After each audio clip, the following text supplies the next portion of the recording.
Rabupura police को गिरफ्तार करना ही नहीं चाहिए था। दोस्तों, आज हम फिर मौजूद हैं रघुपुरा में। ये वही रघुपुरा है जहां सीमा हैदर और सचिन की प्रेम कथा देश ही नहीं पूरे संसार में चल रही है। आज हम पहुंचे हैं रघुपुरा और हम बात करते हैं सीमा हैदर और सचिन के एडवोकेट से। ये वही तिनका हैं जिन्होंने सीमा हैदर और सचिन को जेल से निकाला। हम बात करते हैं इनसे क्या क्या इनके ऊपर धाराएं लगी और किस तरीके से इन दोनों को पुलिस ने अरेस्ट किया और इन वकील साहब ने किस तरीके से क्या क्या करके इनको जेल से निकाला। नमस्कार वकील साहब, आपका नाम? हेमंत कृष्ण पाराशर। पाराशर जी, सीमा और सचिन के बारे में आपको कब पता लगा कि एक पाकिस्तानी जो लड़की है वो भारत आके आपके कस्बे रघुपुरा में रह रही है? देखिए, सीमा खबर 4 मेरे ख्याल से 3 तारीख की बात है, जो कस्बे में अफवाह उड़ी कि यहाँ कोई पाकिस्तानी क्या मीणा ठाकुर वाले मोहल्ले में से कोई लड़का जो पाकिस्तान की लड़की को लेके आया है। अच्छा, कैसा लगा आपको ये सुनने के बाद? देखिए, उस समय मैं कोर्ट जाने के लिए था तो सुनकर तो अचंभा हुआ था कि यार पाकिस्तान से आई है, पाकिस्तान से आई, अचंभा तो हुआ था। अब उनको जो अगले दिन 4 तारीख को उनको गिरफ्तार कर लिया। गिरफ्तारी होने के बाद में मैं सचिन को नहीं जानता था पहले, मैंने कभी सचिन को देखा नहीं, कभी नहीं। हाँ, उनके पिताजी को मैं अच्छी तरीके से जानता हूँ, लेकिन सचिन पूछा हमने, मोहल्ले वालों में पूछा, एक हमारे यहाँ होकर भैया आता था उसी मोहल्ले से, मैंने कहा भैया कौन है, किसका लड़का है? तो उसने बताया कि वकील साहब ये नित्र का लड़का है। तब मैं समझा कि वो सचिन है। अच्छा वकील साहब, आपके पास ये केस कैसे आया और क्या क्या आपने इनके डॉक्यूमेंट्स लगाए जिनको लगाने के बाद तुरंत माननीय न्यायालय ने इनको जमानत दे दी? देखिए, मेरे पास केस आया है दिनांक 4 जुलाई 2023 को। अब चूंकि देखो, नेत्रपाल सिंह कस्बे की रहने वाले हैं, मैं भी लगभग कस्बे के व्यक्तियों को जानता हूं, कस्बे के व्यक्ति मुझे जानते हैं। तो मैं कोर्ट से निकल रहा था तो नेत्रपाल, सचिन और सीमा को पुलिस गिरफ्तार करके लेके आई। तो सचिन को तो मैं वैसे बाई फेस या बाई नेम नहीं जानता था। तो नेत्रपाल सिंह से मेरी मुलाकात हुई कोर्ट से निकलते हुए। अरे मैंने कैसे? देखो वकील साहब, ऐसे ऐसे जो हमारी जो जमानत कराई है। तो मैंने की ठीक है, कल मैं आपकी बेल कोर्ट में डाल दूंगा, आज तो मैंने कि आप जेल जाओगे। अब देखिए, इसमें मैं आपको एक चीज़ और बता देना चाहता हूँ। सचिन और सीमा को तो रबूपुरा पुलिस को गिरफ्तार करना ही नहीं चाहिए था। क्यों रघुपुरा पुलिस को क्यों नहीं गिरफ्तार करना चाहिए? गिरफ्तार यूँ नहीं करना चाहिए था कि जो इन पे जो ऑफेंस लगाए हैं 14 विदेशी अधिनियम और 120 बी। 14 विदेशी अधिनियम में 7 साल से कम सजा का प्रावधान है और 7 साल से कम सजा के प्रावधान में पुलिस किसी को भी गिरफ्तार नहीं कर सकती। एक रूलिंग है Satyendra Kumar until versus CBI, उसमें जो कहा गया है कि ये एक कैटेगरी का जो ऑफेंस है 7 साल से कम सजा वाला। अब इनको पुलिस को करना क्या चाहिए था? 41A CRPC का नोटिस इनको तामील कराना था। अब चूंकि देखिए, FIR में लिखा गया कि सचिन और सीमा ने 41A CRPC का नोटिस तामील करने से मना कर दिया। अब भाई साहब, मैं आपसे पूछना चाहता हूँ कि यदि थाने पर कोई ये अनपढ़ व्यक्ति हैं, ये सचिन नेत्रपाल वगैरह अनपढ़ व्यक्ति हैं, यदि इनसे पुलिस ये कहती कि भाई आप यहाँ साइन करो, तो क्या इनकी हिमाकत थी कि वो साइन नहीं करते? नहीं, मैं जहाँ तक मैं समझता हूँ ये लोग तुरंत साइन कर देते। लेकिन FIR में पुलिस ये लिख करके चली कि सचिन और नेत्रपाल ने 41। अब चूंकि देखिए, सीमा तो विदेशी महिला है, उसका कोई यहाँ कोई स्थायी पता नहीं, तो सचिन और सीमा को तो 41 CRPC तामील कराना चाहिए था। लेकिन FIR में ये लिखा गया कि सचिन और नेत्रपाल ने 41A CRPC का नोटिस तामील करने से मना किया, और यदि पुलिस उनसे नोटिस तामील कराती तो उनकी गिरफ्तारी नहीं होती। तो उनके ऊपर तो फिर जो मुकदमा ये चला तो मुकदमा ही चलता, लेकिन इन धाराओं में चलता उनके ऊपर। लेकिन गिरफ्तारी होकर उन्हें जेल नहीं जाना चाहिए। नेत्रपाल और सचिन को नहीं जाना पड़ता। अब चूंकि देखिए, अब पैरोकारी इसकी इन्हीं को करनी थी, तो अगले दिन जो मेरी जमानत सीमा की जमानत के लिए आ जाते। अब चूंकि इनको सबको जेल भेज दिया, तो 5 तारीख में मैंने नेत्रपाल को निकाल दिया, नेत्रपाल की पैरोकारी में मैंने सचिन सीमा की बेल करा दी। अच्छा, जैसे सीमा विदेशी महिला है, तो विदेशी महिला का जहाँ तक मुझे कानून के बारे में पता है कि जब तक उनका कोई इंडिया में, अगर इंडिया में कोई विदेशी आदमी का कोर्ट में केस डालते हैं, बेल के लिए डालते हैं, तो उनका एक पैरोकार होना चाहिए। तो इन लोगों का पैरोकार कौन बना, खास करके सीमा का पैरोकार उसके नेत्रपाल जी, जो सीमा के ससुर कहे जाते हैं। जी। अभी तो मैं यही कहूंगा, कहे जाते हैं। बिल्कुल सही कह रहे हैं आप। अभी तो मैं नेत्रपाल सिंह ने इस सीमा की पैरोकारी की है। उन्हीं का शपथ पत्र, पैरोकार शपथ पत्र जो नेत्रपाल सिंह का ही लगा हुआ है। अच्छा वकील साहब, एक बात और पूछना चाहते हैं। अब चूंकि एटीएस की लगभग 18 घंटे की कड़ी जांच हो चुकी है, इनसे पूछताछ हो चुकी है, तो अब अभी एटीएस ने अपनी चार्जशीट तो दाखिल की नहीं है। देखिए, चार्जशीट दाखिल करने का काम तो विवेचक महोदय का है, तो जब विवेचना पूरी हो जाएगी तो फिर चार्जशीट भी दाखिल होगी। अच्छा, ऐसा भी सुनने में आया है कि जैसे रघुपुरा में थाना है, तो थाने में थाना जांच ना करके जेवर इसकी जांच चल रही है। जी, इंस्पेक्टर जेवर जो इसकी जांच कर रहे हैं।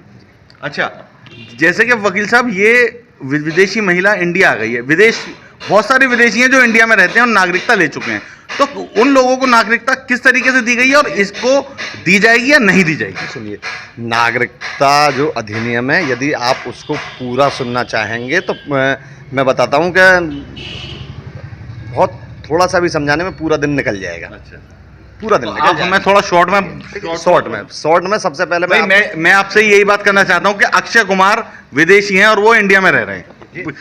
बात हम यहाँ से लेके आते हैं। देखिए सुनिए, एक नाम और जुड़ा है, अदनान सामी है, क्या नाम है, वो भी विदेशी हैं। जी जी जी जी, अदनान सामी का नाम लिया गया, और अक्षय कुमार, और एक और कोई नाम सुना है क्या, आलिया भट्ट। मैं अदनान सामी भी बोलना चाहता हूँ। उनमें कला, अदनान सामी में कला थी, तो कला भी नागरिकता का जो वो है आधार, कला के आधार पर भी नागरिकता मिलती है। तो कला तो सीमा में भी बहुत है जी। देखिए, सीमा की आप अगर हम बात करें इंस्टाग्राम पे वीडियोस की, तो मैं समझता हूँ कई मिलियन व्यूज उनकी हर एक पोस्ट पर है। भाई साहब, इंस्टाग्राम वगैरह मैं तो कभी जानता ही ना हूँ, मैं चलाता ही नहीं हूँ, मतलब सुना तो है, पर मैं ज़्यादा फ़ोन में इंटरेस्ट नहीं रखता, सिर्फ और सिर्फ अपने काम से इंटरेस्ट रखता हूँ। अब ये इसको कला कहो या कुछ कहो, तो मैंने सुना है कि सीमा जी जो है डांस भी बहुत अच्छा करती हैं, उनके डांस के भी कई वीडियो वायरल हैं। हाँ, तो ये डांस अदनान सामी जो हैं वो एक कलाकार हैं, अक्षय कुमार भी कलाकार हैं, और भी जो यहाँ रह रहे हैं वो सभी कलाकार हैं। तो क्या इस कला के बेस पे इनको नागरिकता मिल सकती है? नहीं। देखिए, इसकी जो नागरिकता की जो फर्स्ट सीढ़ी है, फर्स्ट स्टेप है, वो सबसे पहले है वैध तरीके से देश में आए हों, वैध तरीके से, अवैध नहीं। लेकिन ये तो अवैध तरीके से तारों के नीचे से आए। देखिए, अवैध तरीके से तारों के नीचे से आए हों, अवैध तरीके से तो आए हैं, लेकिन उसमें अब थोड़ी कठिनाई तो होगी, कठिनाइयों का सामना करना पड़ेगा इसमें। तो फर्स्ट स्टेप अगर इनका ठीक होता, सीमा ने भी, मैं नहीं कहता कि इनको आना चाहिए था या नहीं आना चाहिए था, आते तो थोड़ा इंतजार और करते, वीज़ा लगवाना चाहिए था इनको। अच्छा, जैसे हम बात करते हैं, जैसे सीमा हैदर पाकिस्तान से वाया नेपाल होती हुई इंडिया आई हैं, ऐसे ही जयपुर की एक अंजू हैं जो जयपुर से पाकिस्तान गई हैं, और यहाँ तक भी सुनने में आया है कि उनका निकाह हो चुका है। उनका नाम सीमा फातिमा भी रख दिया गया है। सीमा फातिमा नहीं, फातिमा ही बस, फातिमा रख दिया होगा। वो सॉरी, अंजू फातिमा। हाँ, तो वो वैध तरीके से गई हैं। हो सकता है कि वहाँ उनको अच्छा लगे तो रुक भी जाएं, ना अच्छा लगे तो आ भी जाएं। नहीं, ऐसा भी सुनने में आ रहा है कि उन्हें 40 लाख का एक क्या नाम है, एक फ्लैट मिल रहा है, 50,000 रुपये के गिफ्ट भी बहुत सारे मिल रहे हैं, बहुत सारे गिफ्ट इनको दिए जा रहे हैं। फ्लैट का बैनामा मैं तो लिख के आया ना हूँ, ये तो मैं ना कह सकूँ कि फ्लैट मिला है या ना मिला जी, पर लेकिन अंजू वैध वीजा से गई हैं। ठीक है, अगर उनका मन लगा तो वह रहेंगी, वरना वापस आ जाएंगी। वापस भी आ जाए। क्या पाकिस्तान सरकार उनको वापस आने देगी? देखिए, क्यों नहीं यार, उनका आने क्यों नहीं देगी? उसकी मर्जी है, 1 महीने का वीजा है उसका, 1 महीने का वीजा अवधि समाप्त होने पर वापस आएगी वो। अच्छा, अगर मैं ये नहीं कहता आओ या मत आओ, नागरिकता मिलती है वहीं रहो, जहाँ वो खुश रहना चाहती है रहो, वैध तरीके से गई है, ऐसे ना। तो मैं ये भी नहीं कह सकता आओ जाओ, गई वैध तरीके से है वो, वैध तरीके से गई है और वैध तरीके से आ भी सकती है, और अगर वहाँ की सरकार उसे रोकना चाहे तो वहाँ रुक भी सकती है। देखिए रोकना चाहे जबरदस्ती नहीं, अगर जैसे सुनने में आ रहा है कि शादी हो गई है, उन्हें फ्लैट गिफ्ट मिल रहा है, तो हो सकता है वो रुक भी जाए। मैंने आप कहे उनका मन करता है तो रुकेंगी या नहीं। देखिए त्रिया चरित्र तो मैं ना कहना चाहता। त्रिया चरित्र को तो स्वयं ब्रह्मा जी भी नहीं पहचान पाए जिन्होंने इस सृष्टि की रचना की थी। चलिए ठीक है वकील साहब, आपसे एक और सवाल पूछते हैं। जैसे आपने सीमा हैदर और सचिन का केस लड़ा, और अगर कोई आतंकवादी भी आए और आपसे केस लड़ने को करे, तो आप क्या उसका केस लड़ेंगे जिसने हमारे देश का नुकसान किया? देखिए आपका क्या काम है, पत्रकारिता। पत्रकारिता में आप यहाँ भी जाएंगे वहाँ भी जाएंगे, सारे काम करेंगे। मेरा काम क्या है, वकालत करना। मेरे पास कोई भी आएगा उससे मैं अपनी फीस लूंगा और उसकी वकालत करूंगा मैं।